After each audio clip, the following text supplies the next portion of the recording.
this episode of the 10 Code Public Safety Podcast, we're discussing traffic education and enforcement and the expansion of the traffic unit at the Murfreesboro Police Department. Hello, everyone. I'm your host, Public Safety Public Information Officer Larry Flowers. Today's guest is Traffic Unit Supervisor, Lieutenant Greg Walker. Lieutenant Walker, welcome. Thank you, Larry. Appreciate y'all having me today. Sure. Traffic safety is a major concern here in the city of Murfreesboro. Speeding, distracted driving, road rage, just to name a few. And that's some of the reasons that Police Chief Michael Bowen decided to expand the traffic unit at MPD. Now, understand we have a team of officers that's dedicated to that unit. Just talk about your traffic unit. Yes, sir. Was really thrilled when Chief Bowen decided to expand the traffic unit.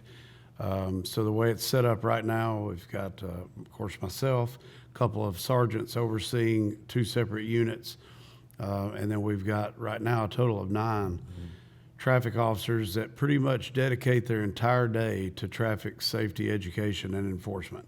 That might include special events and special saturations with other departments, or it may be working a crash scene, or it may be going out and just doing enforcement. Sure. And we're hoping the expansion of that unit is expanded even more. Correct. We started off in February of last year, so right at almost a year ago, with the 9 plus the supervisors. And I do know in recent talks with Chief Bowen that he's wanting to expand it even more and dedicate more people just to try to keep the roadways safe. We also have created an online traffic complaint form because, believe me, we know that a lot of complaints come in. At last check, there were more than 500 complaints since we started that form. Just talk about the online traffic complaint form and what people need to do when they're filling out that form. Sure. That has been a great addition.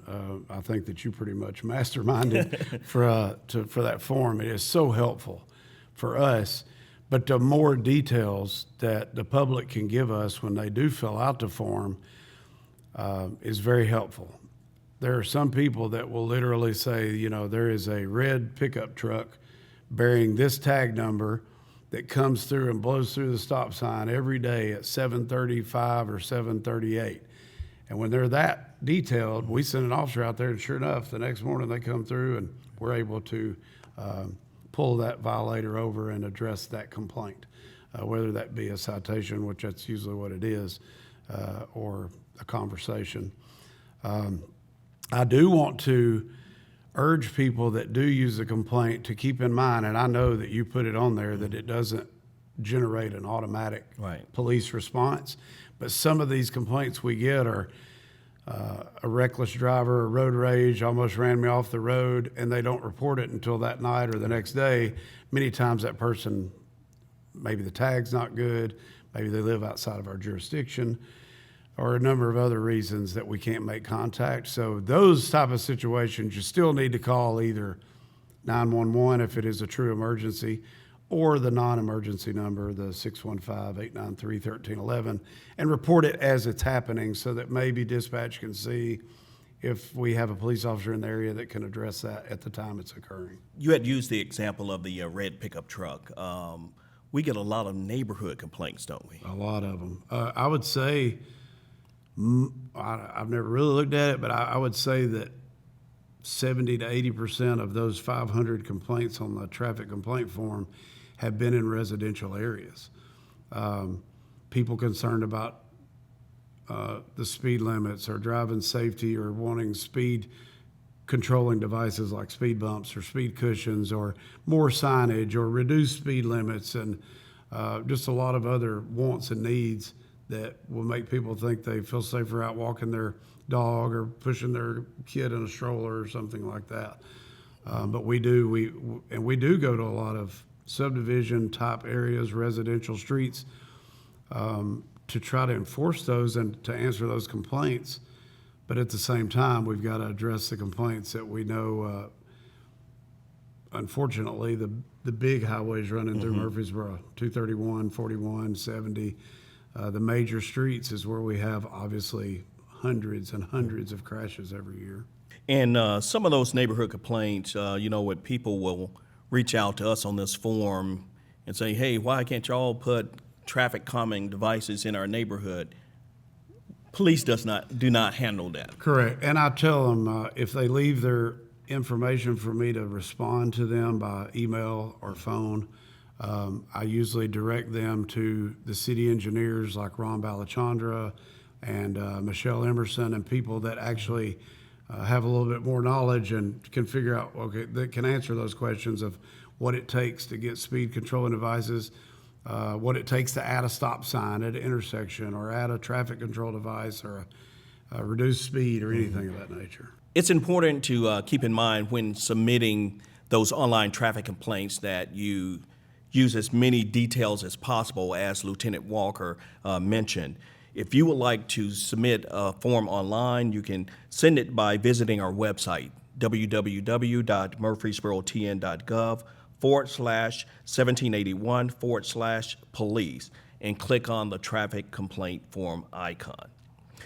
Lieutenant Walker, is speeding a major problem here in the city? It is. I don't know that I've ever lived anywhere or visited anywhere that speed was not a major problem and a major contributor to crashes. Before we go on to that, I would like to add on the complaint form, a lot of people, I think, may be afraid to divulge too much information, but you can say that I want to remain anonymous, but we don't go to a complainant's house or pull them over and say, hey, the person that lives right back there in that house is the one that complained on you. We never do that. We don't divulge how those complaints come in or how we're addressing them. We just go out and address them. So don't be afraid to put as much detail in there as you can to make it easy for us to try to stop the behavior. But sorry, I just wanted to go back and Sure. add No, on to that. no But- problem. We were talking about speeding here in Yeah. the city. So we get so many speeding complaints, whether it be in a residential neighborhood or on South Church Street, and then to add in, the red light enforcement, like on Church Street and other areas where speeding is an issue. But I honestly don't know. I used to live out in the county in a neighborhood, and people sped on that road too, and I wish people would drive with as much patience and due care as that there was just children out playing all the time, and you got to really, almost treat it like a school zone. I'm not saying, that the speed limit should be 15, but maybe you should treat it that way, to just be so cautious by staying focused, staying off the phone, wearing your seatbelt, and then slowing down. Sure. And that leads me into the next question. What other traffic concerns that's a big priority for the traffic unit? It works kind of hand in hand with, we are partners with Tennessee Highway Safety Office, THSO, and their main 4 categories are the same ones that we get the most complaints on. So the speeding enforcement, the seatbelt enforcement, or child restraint, same thing, seatbelt category, the hands-free or distracted driving, and then, of course, driving under the influence of any intoxicant. So those are the main 4 categories that THSO and NHTSA, the National Highway Traffic Safety Advisory, they all recognize that those are huge contributors to crashes and fatalities. So those are coincidentally the same ones that we have the most complaints on here in Murfreesboro. There are other things that can be huge contributors to a crash, like failure to yield a right-of-way or improper lane usage. There's a number of things that drivers do a lot that contribute to a crash, and so many different categories that I look at on a day-to-day basis at the traffic officers. It may be something as simple as a registration violation, but we're really looking for the moving violations, the speeding, the failure to yields, the following too closely, the road rage, the hands-free, distracted driving, just on and on and on, moving violations that get people in crashes. Well, let's talk about some of the areas, some of the streets, and some of the intersections that you see a lot of people breaking traffic laws. Oh, man. The intersections, so for those that don't know, we do have the crime data analysts that work at the police department. And every month they send me a report that identifies what intersections and what roadways have had the most crashes, the most injury crashes, what time of day, the conditions, and all that. And it always is usually the same big intersections, like if you can think, Old Fort and Thompson Lane, Old Fort and Cason, Medical Center and I-24 at the getting on and off the ramps there by Asbury Road, Memorial and Clark. Places where there's just a tremendous amount of influx of traffic coming and going to and from work or school or other places. But then we also have some kind of side streets that have a lot of crashes too. Like there's always those streets like up around the square, where there's a lot of like at Memorial and Loki or Spring and Church Street, Spring Street, where they run into Westlight or West College, because there's some four-way stops and then there's some two-way stops. Some people forget, or maybe they're not from here and they don't stop for the stop sign or whatever reason. So we see a lot of people on their phones. Sure. Well, and that's in neighborhoods, main highways, around school buses. I mean, people are on the phone way, way, way too much. Sure. Now, speaking of intersections, understand that we've done some enforcement at New Salem Highway and Middle Tennessee Boulevard with people using the turn lane improperly. Yeah, they're getting in the turn lane all the way back where the Old Salem and Samsonite meet, kind of around that area and that curve. So, there was a lot of people involved. Channel 3 got a PSA out. I know they worked with us, with Ron Balachandra and some of those folks to try to restripe the roadway to make it very clear that this is a turn lane for Old Salem and for Samsonite and not a really, really turn lane for turning on New Salem. Very dangerous. And every time we go out there, you can just pull one after another over, especially during that 4 to 6 o'clock rush hour. Sure. And speaking of that, we do have a traffic minute that we would like for you to see explaining more about that intersection. Absolutely. We highlight the intersection of New Salem Highway and Middle Tennessee Boulevard. Motorists traveling north on Middle Tennessee wanting to turn left on New Salem. There are 2 left turn lanes. In peak hours, the left lane backs up and blocks the turn lane of motorists traveling south wanting to turn left on Old Salem Road. This is a violation. You must stay in the right turn lane until it's lawful to move into the left turn lane. Murfreesboro police officers are citing motorists for improper lane use, improper passing, and reckless driving. These tickets can cost between $130 to $160 and up to 8 points on your driving record. Officers will have a heavy presence in this area between the hours of 4 to 6 p.m. They recommend during peak hours to give yourself more time and be patient. Now, most people have a misconception that police departments are having to write a certain number of tickets, a quota. The quota thing, yeah. So to speak, but that's not the case. Particularly at MPD, that's not the case. What are the number of citations versus warnings that we have given last year in particular?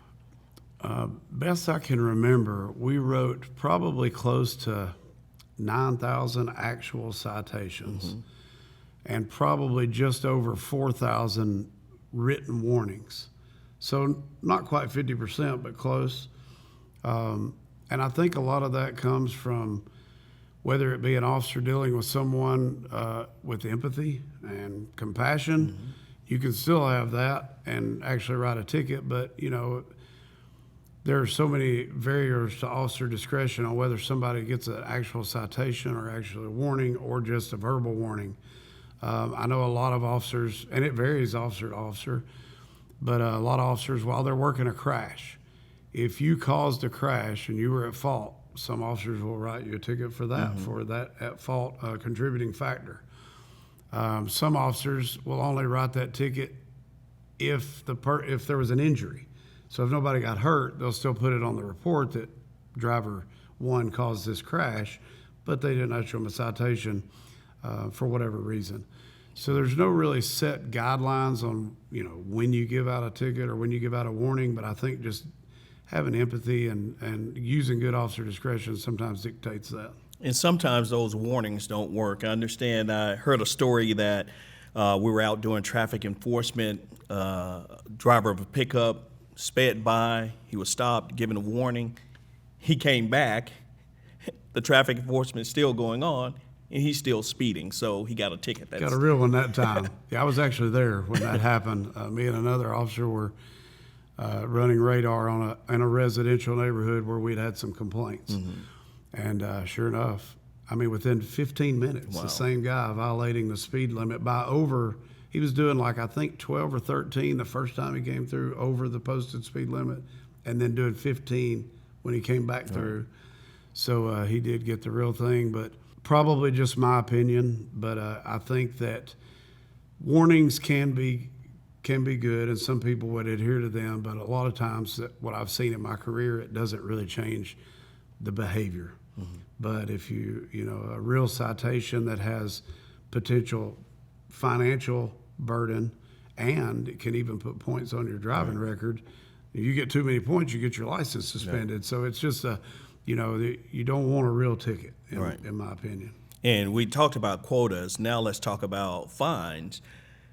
If you get a ticket here in Murfreesboro, it's a lot cheaper if THP wrote that ticket, right? Yeah, I think their minimum, don't quote me on this, but their minimum citation now, other than the hands-free, because that's kind of state mandated, but their minimum's like $330-something. And most of ours are between $130 and $160. So it depends on, and I'm not sure about the sheriff's department or Smyrna, but they may have, I know the highway patrol, a little bit stricter fine than the municipalities. Sure. And it's been a lot of work, but I just finished this traffic safety, education, and enforcement, safer driving, safer streets, social media campaign.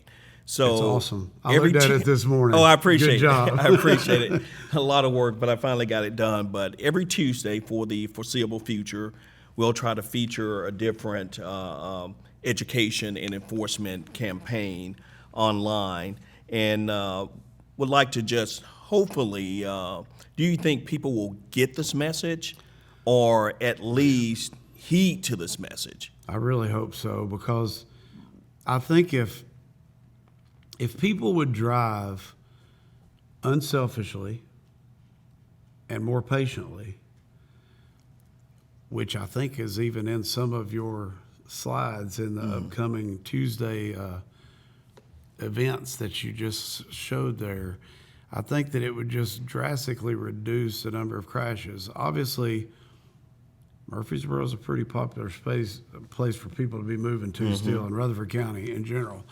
So there's just more cars, more drivers, more crashes, unfortunately. So I think if people will just heed the message that you've put together to put on social media that will coincide with what the traffic unit's trying to accomplish, and even with the Rutherford County Task Force, a lot of those things that we're going to do on Tuesdays will coincide with things we've been doing for years, like the old click it or ticket or booze it and lose it or other events like that. Sure. I think it could really help. And obviously, I think the media is the way to get that message out to folks, whether it be podcast or live TV or social media. Sure. I want to read a few examples of this new social media campaign. Speed kills. Speeding is a contributing factor during many traffic crash investigations and has been a contributing factor in traffic fatalities in our city. Remember to obey all traffic laws. It is truly a matter of life or death. Children at play. Speed limits are lower in residential neighborhoods for a reason. Slow down as if it were your child playing outside. MPD often patrol in neighborhoods across the city looking for speeding drivers. Schools open, drive carefully. It's illegal and dangerous to pass a stopped school bus while the lights are flashing and the stop sign is displayed. MPD has and will continue to conduct school zone safety traffic enforcement operations. So, Lieutenant Walker, both education and enforcement, that's the intent of the social media campaign, correct? Absolutely. And that's the thing. A lot of people, when we pull people over for a traffic violation, sometimes they say, I don't know, I couldn't do that. That's a very popular response. So that's where the education part comes into play on the front end, right when we're doing it.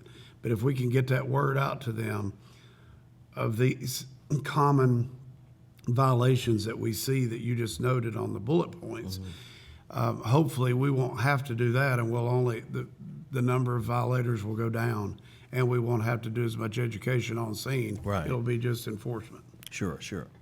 Now, MPD is also a member of the Rutherford County Traffic Safety Task Force. That mission is saving lives through proactive traffic enforcement. Now, that task force is made up of all the law enforcement agencies in the county. Yes, sir. What are some of the joint operations that the task force? We'll get a common ground where there's a lot of crashes and a lot of people running red lights or not buckling up or being on the phone, and we'll go join them and just saturate an area to try to make a big impact on people that are driving through the area. Be like, oh, something's going on. Let me make sure I'm buckled up, make sure I'm off the phone, make sure I'm watching my speed, things like that. And oftentimes we announce ahead of time where we're going to be. Absolutely. And there have been some social media chatter where people will say, why are they telling us where it's going to be? Let it be an element of surprise. But Apparently it still is. it's still so surprise. People will know, and then they, I guess, tend to forget it. Well, we've even had, I think I told you this one time. One time I called out a car for being on the phone, having her phone in her hand, driving by my position. The officer pulled her over, and she told the officer, I saw that y'all were going to be out here, and I was Right. taking a picture of y'all doing this to send to my friends. I'm like, well, you can't do that while Right, you're driving right, down the right. road. So, yeah, sometimes you might have a lapse of realistic what's going on around you, you know. Right. Well, the Rutherford County Traffic Safety Task Force, they use every opportunity for education and enforcement, but they also do fun activities as well. Yeah, like the trick-or-treating. Yeah. Talk about that trunk or treat event that we normally is so have. much I mean, fun. it's grown and grown and grown each year. Every year. It gets more fun, more people coming through. It actually started because of COVID, because the interaction. So we were having people in cars drive through the line of different agencies in the task force. And it's so much fun because it gives you a time to actually interact with the community, the kids, each other, different agencies. We have the Halloween decorating, Right. the pumpkin Pumpkin, decorating right. thing. It's just a lot of fun. It's so much fun. And then even the first event we did this past September, the Touch a Truck Touch a event Truck, at World Outreach Church. World Outreach, yes. Huge. Went over. A lot more people showed up than we thought would. So People that were waiting. Yeah, they were waiting. I mean, I got there early, and people were already there. They were like waiting right. in line for that event, and it was a huge it success. couldn't believe how successful that turned out, and it was a beautiful day for it. So we would rather do those type of events than work crashes and write tickets. But unfortunately, because there's so many crashes, we have to work crashes and write citations. But if people will help us out and help us lower the crashes, then we'll be able to do these more fun events. Right. And when we're doing the traffic safety enforcement or operations, you've said plenty of times, if we did not write one ticket, it would have been a success. That would be the only way I could think it would actually. People said, man, y'all really nailed it today. Y'all wrote 223 citations in one day or something. And I'm like, yeah, that's horrible. It would have been a lot better if we could not have found one person breaking the law. Right. That would be a successful event. Exactly. Now back to the MPD traffic unit. Is there anything else you want residents to know or drivers of our cities to know about traffic safety? Or I would like to streamline the traffic form you gave out that you created. That is such a valuable tool, and it always goes to the right people. It goes to you, it goes to me, and it goes to Captain Anderson. you know that complaint is going to get to the right hands and get taken care of one way or another. And I'm not saying you can't still call dispatch and say, hey, if that's an ongoing incident, that's different.